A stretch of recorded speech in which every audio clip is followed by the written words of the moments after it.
Pupuk untuk kelengkeng agar berbuah lebat itu apa saja sih jenisnya, waktunya kapan, dan manfaat pupuknya itu apa? Nah, simak videonya untuk mendapatkan informasi lebih lengkapnya ya.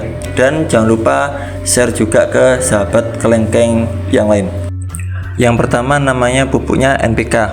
Ini diberikan kalau saya 2 minggu sekali tiap bulan teratur. Kemudian juga unsur yang terkandung di dalam NPK ini ada kandungan nitrogen, fosfor, kalium, maka bisa diberikan untuk masa vegetatif atau generatif atau masa pertumbuhan dan masa berbunga atau berbuah. Berikutnya ada yang namanya pupuk MKP, monokalium fosfat. Nah, ini biasanya diberikan pada saat fasenya berbunga, berbuah, pentil. Ini saya berikan MKP karena unsurnya memang terdiri dari unsur mikro, dibutuhkan pada fase generatif, bukan fase vegetatif. Berikutnya ada pupuk KNO3 putih. Nah, ini biasanya saya berikan pada fase awal-awal saya menanam KNO3. Karena apa? Fungsinya mencegah rontoknya daun, kemudian memperkuat batang, kemudian juga tunasnya jadi lebih banyak karena ada unsur kalium dan natrium.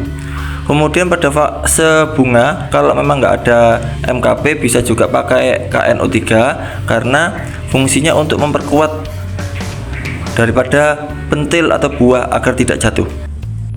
Ada juga yang namanya pupuk asam humarat. Nah, ini fungsinya untuk mempersiapkan lahan agar lahannya ini bagus ditanam kelengkeng. Dan juga karena di tanah ini kan banyak unsurnya. Nah, khawatir tanahnya basah, punya unsur basah, maka diberikan asam humarat ini.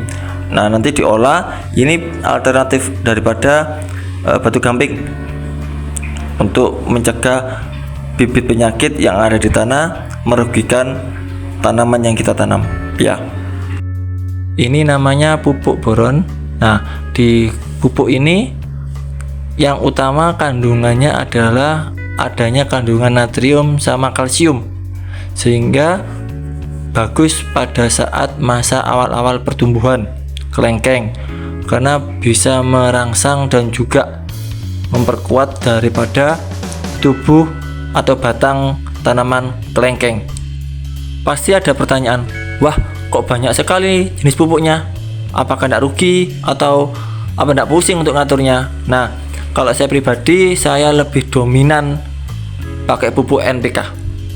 Nah, sementara untuk pupuk organik, baik itu kompos ataupun pupuk kandang, nanti saya buatkan video tersendiri, jadi jangan lupa subscribe-nya ya.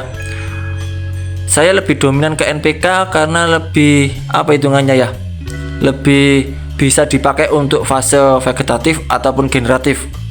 Nah, untuk aplikasinya pada tanaman kelengkeng yang saya lakukan, biasanya saya lihat musim. Kalau musimnya musim penghujan, ya saya langsung tanamkan di dalam tanah. Kemudian kalau musimnya musim kemarau, saya larutkan ke air atau bahasa umumnya dikocor. Itu yang saya lakukan. Nah, kalau teman-teman yang lain seperti apa? Tolong tulis di kolom komentar ya.